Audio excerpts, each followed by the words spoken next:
and welcome. I'm Master Lama Rasaji, and this is our Thursday edition of Rasaji Speaks. Don't forget, PFL kicks back off today with a real exciting show. We're going to have Sister Mbaya on, and with a new person to our group called Mari or Marinella, right? And both of them have roots in the Ayurveda. Now, Sister Mari is going to start working out of our wellness center, so we'll actually have a practitioner deeply embedded in Ayurveda working out of our center. So imagine how cool this is. We've got an acupuncturist and Dr. Jeannie. We've got two massage therapists, an orthobionomy practitioner, and now an Ayurveda science of life practitioner. So it's really pretty cool.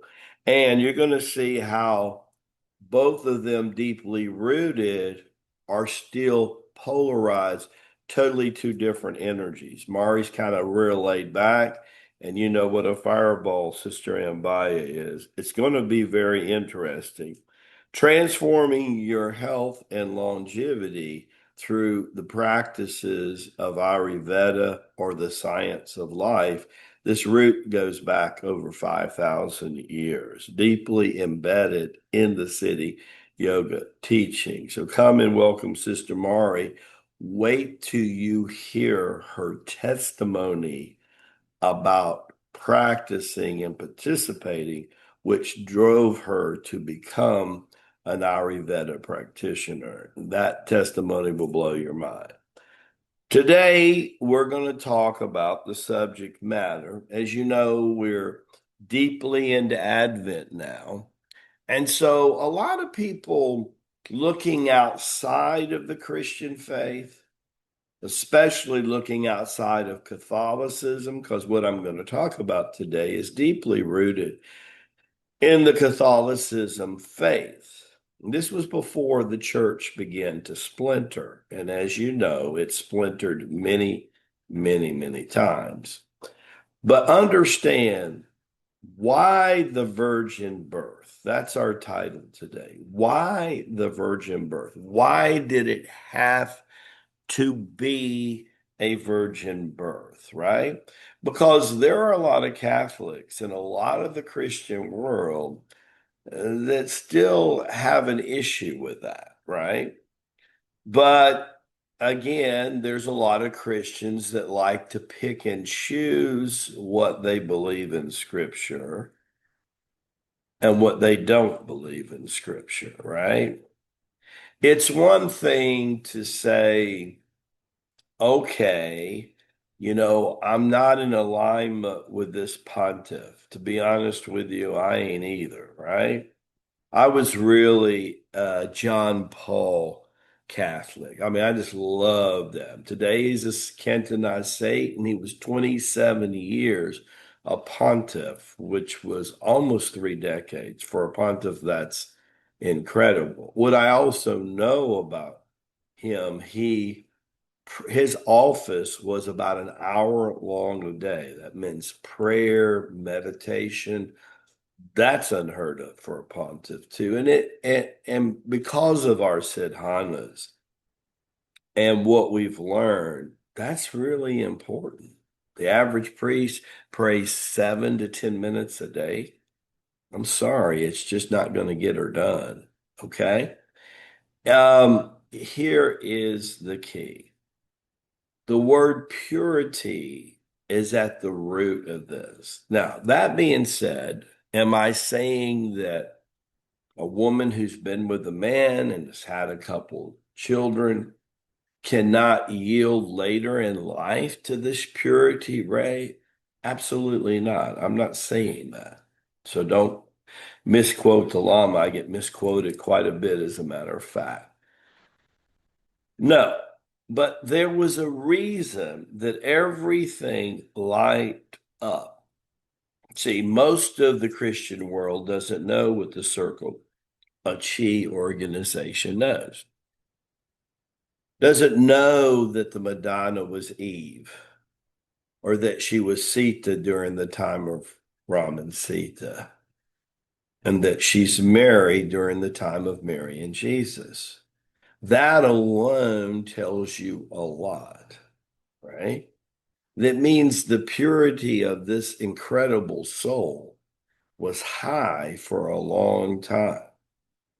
Now that's the soul. Let's talk about the preparation for this birth.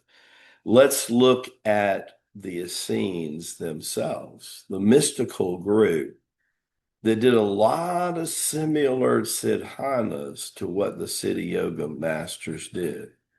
Daily meditation, daily prayer, fire purification, water purification. You get reading from the scriptures on a daily basis, singing songs or arati or katan, you understand, devotional hymns, chanting, you understand.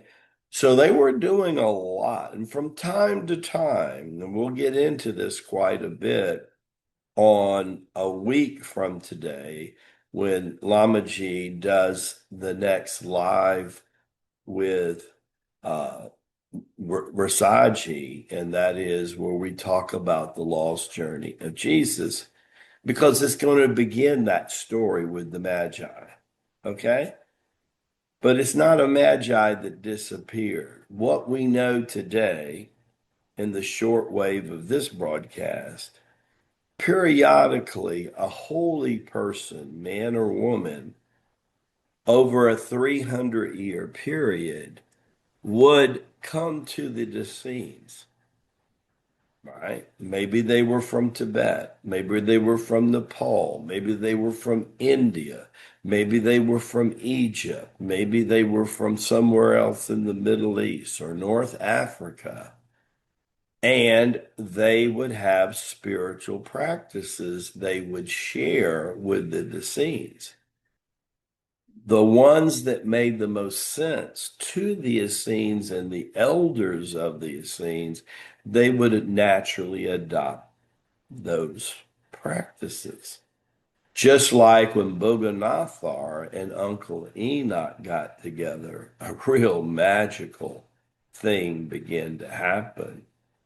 Boganathar already had the health and spirituality down, but Enoch had the prosperity down, and he was going to give the lamasery as a gift that second brick. Remember the pyramid of life, right? Spirituality and health at the bottom, and then the next brick is the prosperity, right? What's the next brick? Happiness, health, wealth, and happiness for one human family. So, depending on who you talk to, Mary was the descendant of 5 to 6 generations of her bloodline being connected with the Essenes. Anna, her mother, was fourth or fifth in that lineage, right? And Mary had strong women that were also elders during that time. So they were preparing for when this person would incarnate.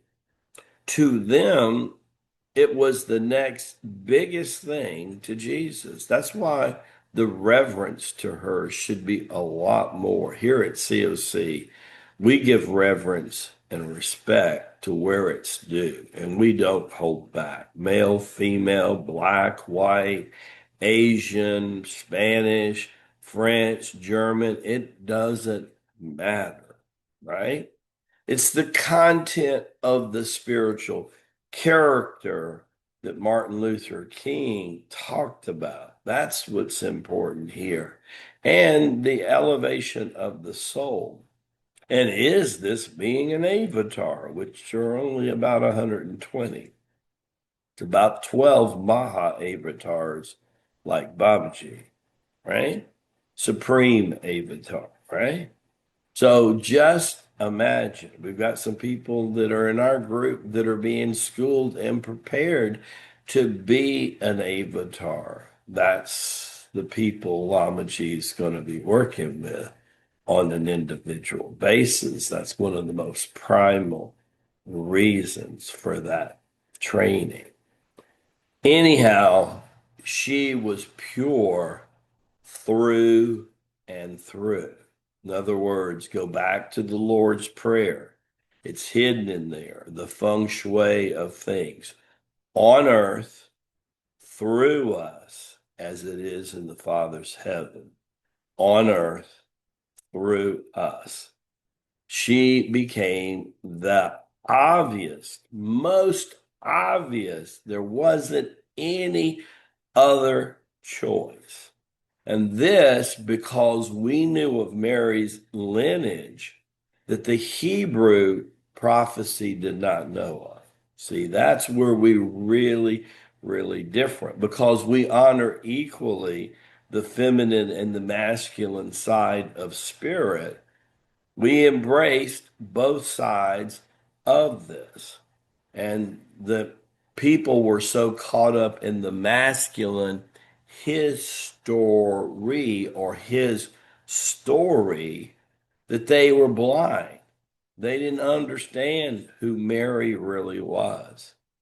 See, 300 years before Mary ever came in the picture, before the birth of Jesus, the Nativity, some elders from the synagogue, as the Pharisees and the Sanhedrin were taking more and more political control of the body of the Jewish faith, they said, you know what? They kind of said the same thing that Boganathar did in India, which drove him to China, which drove the Essenes to the Dead Sea.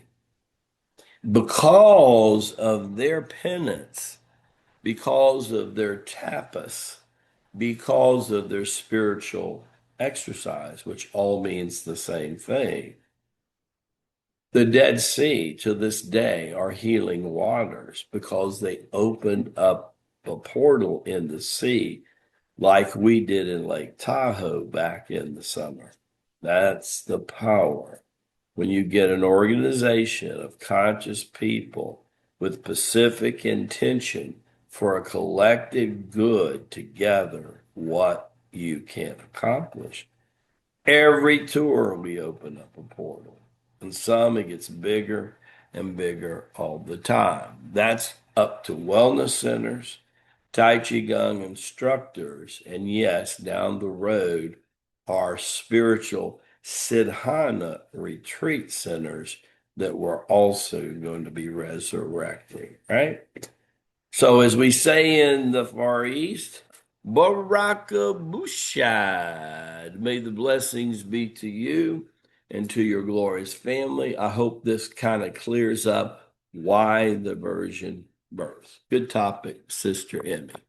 Anyhow, God bless you guys, and see you tomorrow on Shangri-La's Friday's version of Rasaji Speaks. God bless you.